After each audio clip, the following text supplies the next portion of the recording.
Bienvenidos al episodio 233. Welcome to episode 233 of the Learn Spanish con Salsa podcast. In the last episode, we reviewed the lyrics of the song Better Late Than Never by Romeo Santos and Prince Royce. In this episode, we're going to shift gears just a little bit. We're going to take a look at the lyrics that we learned the meaning of in the last episode, and we're going to take out 7 Spanish verbs from the song you can actually use in conversation. And I'll give you some examples of how you can start to use this vocabulary in Spanish. I'm also going to explain an easy way to conjugate verbs, even if it's a new word, like something you've never heard before. So, a lot of times we go and look up verbs in a grammar chart, but this is going to be an easy way that you can use in the middle of a conversation so that you can know exactly how to use verbs that are a part of a specific pattern of the verbs in the song. And I'll explain that. Plus, I have the answer to the trivia question from our last episode. So if you didn't already, go back, listen to episode 232, where we broke down the lyrics of the song Better Late Than Never, so you have an idea. And you also get to hear what the trivia question was. But in this episode, we're going to be revealing the answer to our trivia question about Romeo Santos. Entonces, vamos a empezar. Let's get started. Bienvenidos. Bienvenidos. Welcome to the Learn Spanish con Salsa podcast. Here's your host, Certified language coach. Tamara Marie. Now we're going to take a look at some of the lyrics from the song that you can use in conversation. But remember, if you have not heard the song yet, please go to our website, learnspanishconsalsa.com. On our show notes page for episode 232, at learnspanishconsalsa.com/232, you will be able to find the lyrics for the song with the translation and the official lyrics video that was released by Romeo Santos and Prince Royce. So make sure you check that out if you haven't already, because it's really important, I think, to listen to the song. Hopefully you like the song so you can become familiar with hearing some of the vocabulary that we're talking about. So before I get into those 7 verbs that you can start to use in conversation, I want to share the Easter eggs from the bridge of the song. So I did promise that also in our last episode. There are some Easter eggs, which, just so you know, we will not translate that to Spanish as huevos de Pascua. That does not work. It's more like secretos or something like that. But really, Easter eggs, if you're not familiar, I know I picked this up from being a little bit of a Marvel fan. There's things that are dropped into like movies, episodes, songs, anything, right? If it's an author you like, little things that only true fans would know, right? Like if you were down from day one, like you will know these things, right?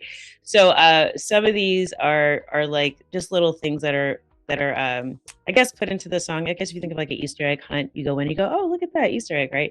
So I guess that's the idea of where it comes from. But anyway, as far as I know, in Spanish, you would either just say that in English as Easter eggs, or you would just say secretos or something like that. But from the bridge of the song. So we went through the lyrics, right? So if we go to the bridge of the song, it starts out with, and these again, this should be obvious if you are a Prince Royce or a Romeo fan. So, and actually they kind of go back and forth. So Royce starts, actually, no, I think Romeo starts out where he says, El amor que perdimos para mí sigue incondicional. El amor que perdimos para mí sigue incondicional. All right. So what that means is, the love that we lost for me is unconditional. But if you're, this is like super obvious to me, but like El Amor que Perdimos was a very popular Prince Royce song. I think it was like on one of his first or second albums. And then Para mí sigue incondicional. So that was another Prince Royce song, Incondicional. So yeah, actually, you know what? I think what we're going to do, I'm going to link to all these songs, these Easter eggs in the show notes at learnspanishconsalsa.com/233. And if I missed one, you let me know, because this was all one that I could find. All right, the next line, again, this is what happens before the chorus at the end of the song. It says, Y te me vas dejándome en la carretera. Y te me vas dejándome en la carretera. So if you leave me, right? So te me vas, if you leave from me, right? If you go away from me. Dejándome en la carretera, basically like leaving me in the street. So if you, and la carretera is, I guess, like the highway, right? Te Me Vas was definitely another song. I think it was also Prince Royce. And Carretera was also a Royce song. All right. Then the next line, Y solo quiero darte un beso. And I only want to give you a kiss. So again, Darte un beso was another Royce song. And then it says, Y te hago una propuesta, mi santa, quédate solo conmigo. Y te hago una propuesta, mi santa, quédate solo conmigo. So if you're a Romeo fan, propuesta, perdón, is a reference to the song Propuesta Indecente, which is indecent proposal. Very, very popular song Romeo had a few years ago now. And so that's obviously a reference to that. Mi Santa, another Romeo song, and Quédate Solo Conmigo. So this was tricky. So there is a song, Quédate Conmigo, that's more of a collaboration that Romeo Santos was in. I think it was Carol G, and I forget who else. But then there was also a song, Quédate Conmigo, which was an Aventura song, right? I believe, or Solo Conmigo. But anyway, you have to check that. But those are all names of songs. But again, they put it into the lyrics. So, so the meaning of it, yo te hago una propuesta. So I'm making you a proposal, like I'm proposing this to you. Mi santa is like my saint. Stay with me only. Quédate solo conmigo. Just stay with me.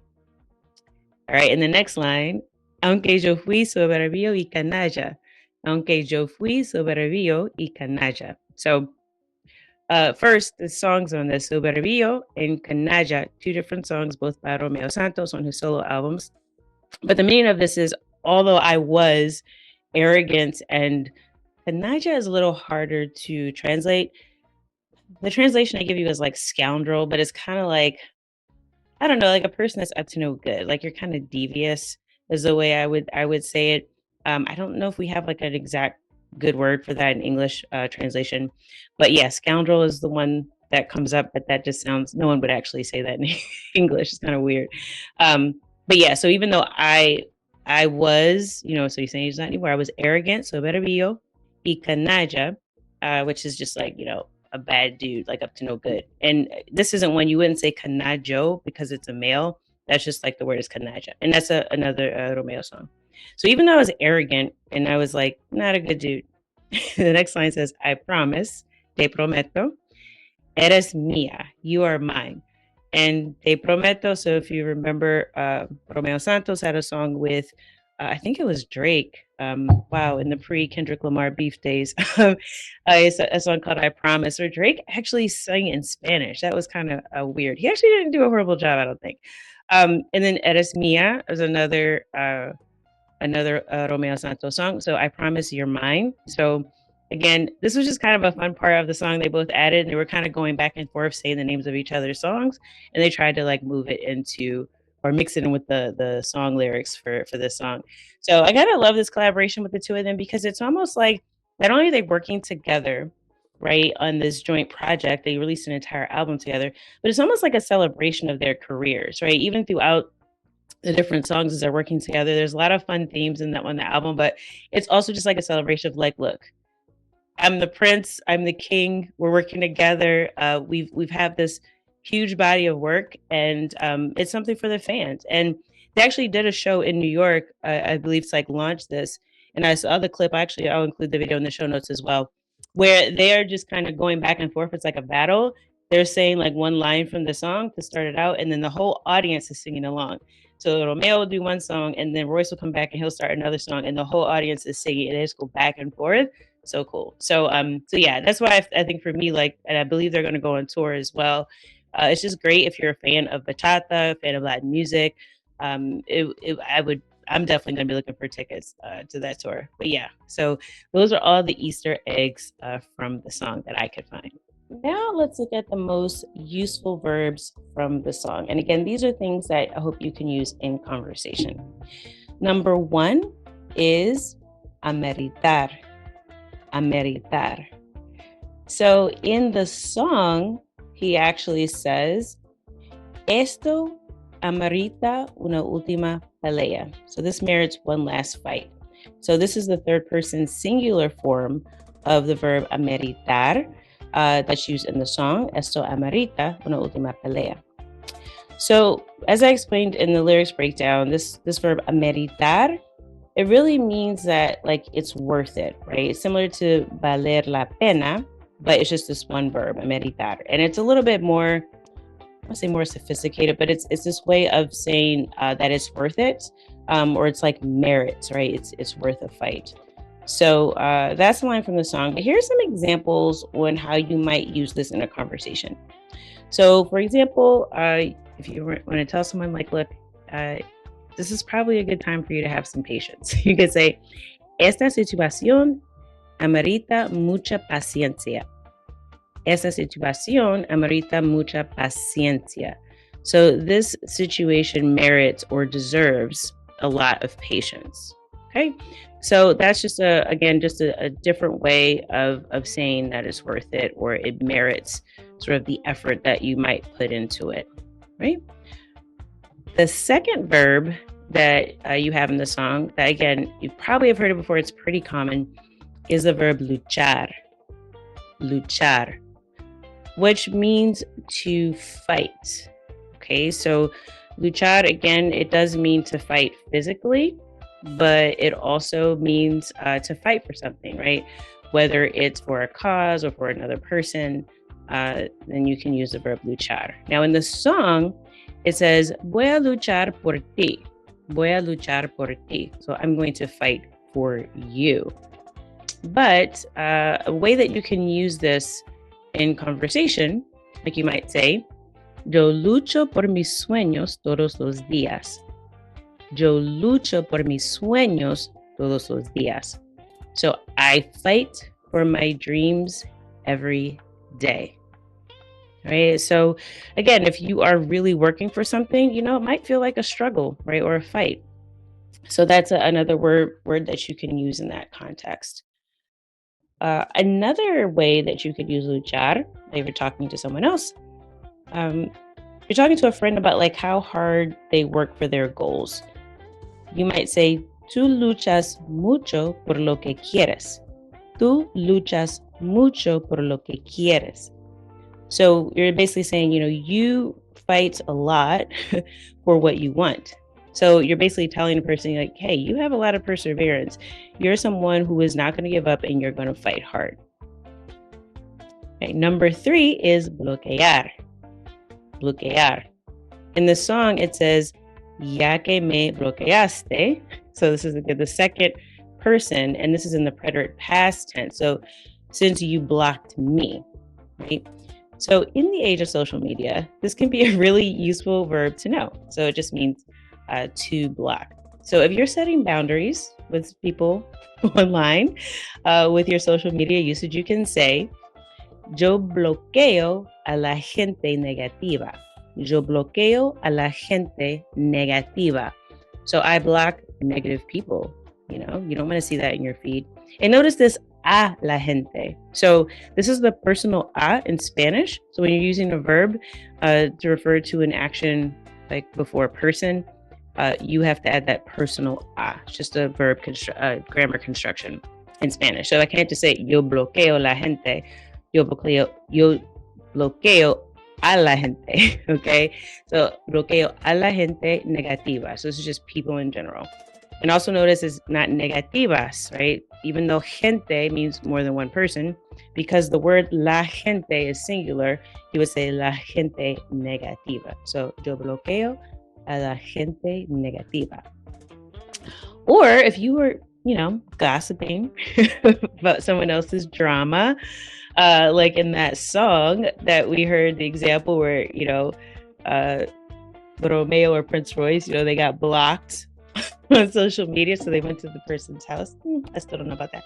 But you could say, ella bloquea a su ex en Instagram. Ella bloquea a su ex en Instagram. So she blocks her ex on Instagram. All right. So again, these are things that you can use when you're referring to, common sort of social media activities, but also literally to block. I think the most common way we probably use it is we're talking about blocking someone on like one of the platforms. Okay, now before I go on to the other verbs in the song, I do want to give you the answer to the trivia question, from the last episode. So if you remember, we kind of ended off with a little trivia question about Romeo Santos. And the question was, what was the name of the group Aventura before they were named Aventura? So I don't even know if you knew that they had another name before. The name of the group Aventura was Los Teenagers. Los Teenagers. And if it sounds like I'm saying teenagers with a bad Spanish accent, that's basically what it is. It means the teenagers. But it's a very like Spanglish way of saying teenagers, because it's really adolescentes is the way you would say that. But kind of like the Spanglish way of saying it in New York, Los Teenagers. So there you go. That was the name before Aventura. I think it's kind of funny. All right, moving on. So the next verb that we have is resultar. Resultar. And this one is a little difficult, right? Because it does sound like to result. And it sort of does mean that. It means like to result in, right? But it's more of like how something turns out, or like the effect of it, or how it works out. So it can be a little bit tricky as an English speaker to kind of use this, because in our minds it's just like, oh, this results in that. But resulta is almost talking about like how things turn out or how they work out. Okay. So in the song it says a ver si me resulta. So he was talking about, I'm going to just show up at our house and see if that works out for me. A ver si me resulta. So it's about how things work out or how things turn out, or if something causes something else to turn out a certain way. So let's look at some other examples. Maybe it'll make a little bit more sense, because this one might be, again, a little tough. You might need to practice this a little bit before you're comfortable with using it in conversation. So let's say you're talking about a plan going well, right? Like, okay, this is if I want things to turn out well. I could say, todo resulta mejor si te preparas. Todo resulta mejor si te preparas. So things turn out better if you prepare, right? Everything will turn out better. Everything turns out better if you prepare. So this is just like a general statement, right? Resulta mejor, right? Turns out better, works out better if you prepare. Another example, and again, this is like if you're just talking about something that you're kind of learning, right? It's like, oh, this kind of, it turns out that this is the case, right? Like in English, we might say, oh, it turns out that, and in Spanish, you would say resulta que. So instead of just resultar by itself, this is specifically resultar que. So if I want to say resulta que, and this again comes up usually if you're talking about chisme, which is gossip, you're kind of talking about what something turned out to be. So I could say, resulta que María tiene un secreto. Resulta que María tiene un secreto. Like, it turns out Maria has a secret. Okay, so again, this one I would definitely practice, using some examples of it to really get you thinking in this way, because it's not exactly how we might express that in English. All right. Number 5 is anhelar. Anhelar. And this is spelled A-N-A-H-A-L-A-R. So there's an H in here, A-N-H-E-L-A-R. But the H is silent in Spanish. So you're not going to say anhelar. You're going to say anhelar. So that's also important to know. In the song, he says, tú lo anhelabas. Tú lo anhelabas. And this is part of the chorus. And it's saying you yearned for it, right? So this is the informal to form of the imperfect past tense, right? So again, in the song, remember I was saying, he was saying you kind of used to, or in the past, this was something that you really wanted. So it's like you yearned for this. But if you want to, use this in regular conversation, and this is a very emotional verb. So you're really talking about something you're yearning or longing for. So something you really, really want to do. And it's a deep desire. So it's not just like a casual, like, oh, yo quiero hacerlo. No, it's not like just I want to do it. It's like you have a really deep desire. Think like bucket list type things. So if you're talking about having a deep desire to travel, you could say, yo anhelo viajar por el mundo.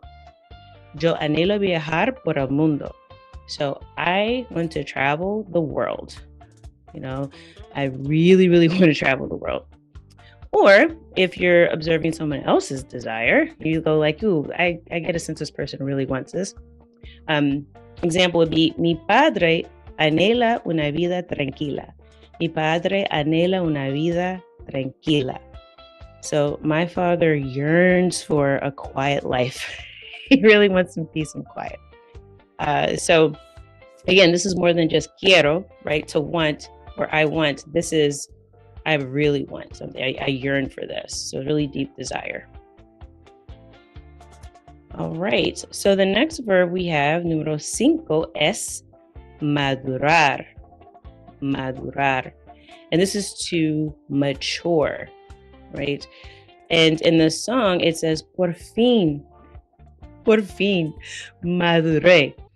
It can refer to people or fruit even. So you think of like ripening. So it can be used for maturity or if you're talking about fruit. And if it'll make sense if you think about like, you may have seen on a menu in a Latin restaurant, plátanos maduros. So plátanos maduros are ripe plantains, right? So they're sweeter. So they're like more yellowish, actually they start to turn brown. So kind of like everything like a banana when it starts to get too ripe, right? But if you see plátanos maduros, you know that those sweet plantains. So that's what that word means, madurar or maduro. It's like ripe fruit, or we wouldn't say mature fruit. So to ripen or to mature. All right. So an example of how you might use this in conversation. So let's say you're complimenting a friend on their growth. You could say, tú maduras con cada experiencia. Tú maduras con cada experiencia. So you mature with every experience, right? You are getting wiser as you grow. Or if you're trying to explain why it is that you can't make the guacamole yet, if you've ever bought an avocado, I tell you, the timing when they mature is almost like impossible. It's like a science. But in any case, you could say, el aguacate madura muy lento en el invierno. El aguacate madura muy lento en el invierno. So the avocado ripens very slowly in the winter. I think any other time of the year, it ripens in 24 hours and then it spoils and you can't use it. So madurar again can be used to talk about fruit ripening or person maturing. All right. And finalmente, not por fin, finalmente, number 7 is complementar. Complementar. Okay, and if you remember from the song, he's talking about las abejas and he says, complementan las flores. Complementan las flores. So this is to complement. And not, like I said, to give someone a compliment, that's un cumplido. In this case, complementar is like, when things sort of fit together, they complement one another, right? So you can almost think about it like two puzzle pieces fitting together, right? Complementar. So if you want to use this in a conversation, let's say you're talking about a relationship you're in, and unlike in the song, it's actually a really good relationship. You can say, ella complementa mi vida perfectamente. Ella complementa mi vida perfectamente. So she complements my life perfectly. Or if in a professional sense, if you're saying, someone's joined a team and they're doing really well, they're getting along with people, you could say, tú complementas muy bien al equipo.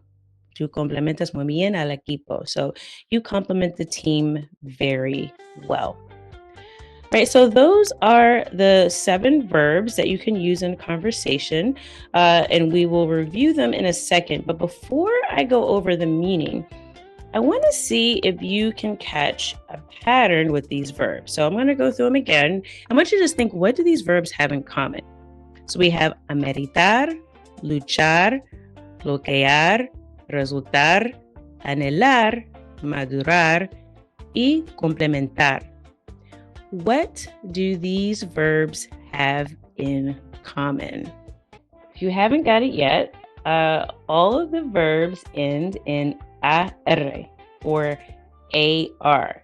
So every single one of these verbs end in AR. And the best news here is that they're also all regular verbs. So this really makes life easy because there's a grammar hack that you can use to conjugate these verbs instantly without having to look at a verb chart or ask AI. Right? You're going to be able to conjugate any verb that you come across that ends in AR that's a regular verb using this hack. And I want to say something before I give you this little trick. One of my biggest grammar tips for anyone learning Spanish, because it can be really overwhelming, if you go to a grammar chart on a website, and I'm sure you've seen the meme before of like how difficult it is to learn every single word in Spanish grammar. What I suggest is that you focus on just a few subjects at a time and really master those in a context where it makes sense. So for example, I like to focus on one-on-one conversations and then maybe group conversations. I'm referring to other people. There's different ways you can break it out. But the one I would always start with is learning the yo form, right? And tú form. And then you can learn the third person like él or ella. That way you can have a one-on-one conversation. So you can talk to someone, you can ask them questions, you can respond to questions, and you can mention other people. So if you learn just those three subjects, then you'll get a long way and you'll be able to master them without getting overwhelmed, right? So if you think about it, like I said, with just if you learn yo, tú, and él, ella, you can have lots of conversations that way, and you don't have to remember every single verb conjugations. All right.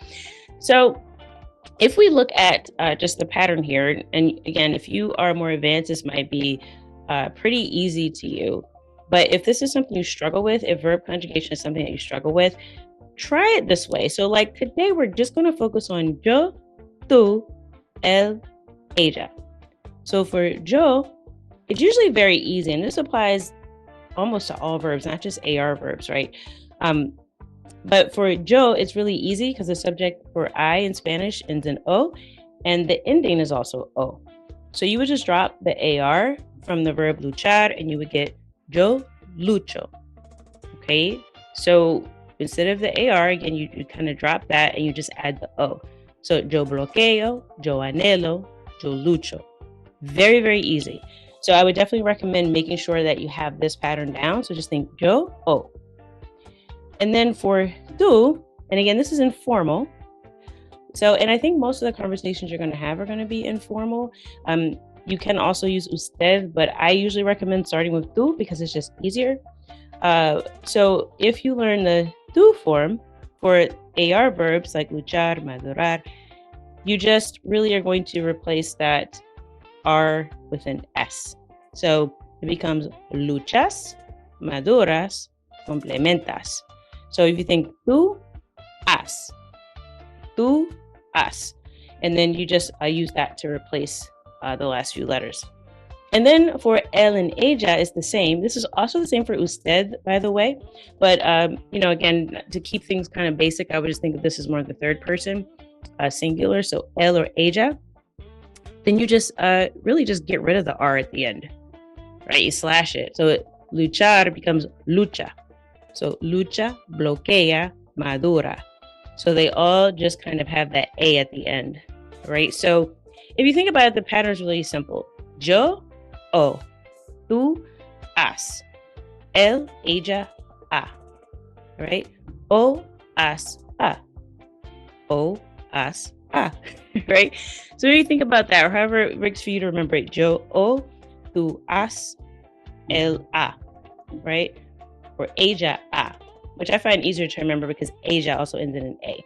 But this again, just a simple way. Just think, I just want to master tú y yo, él, ella. Okay?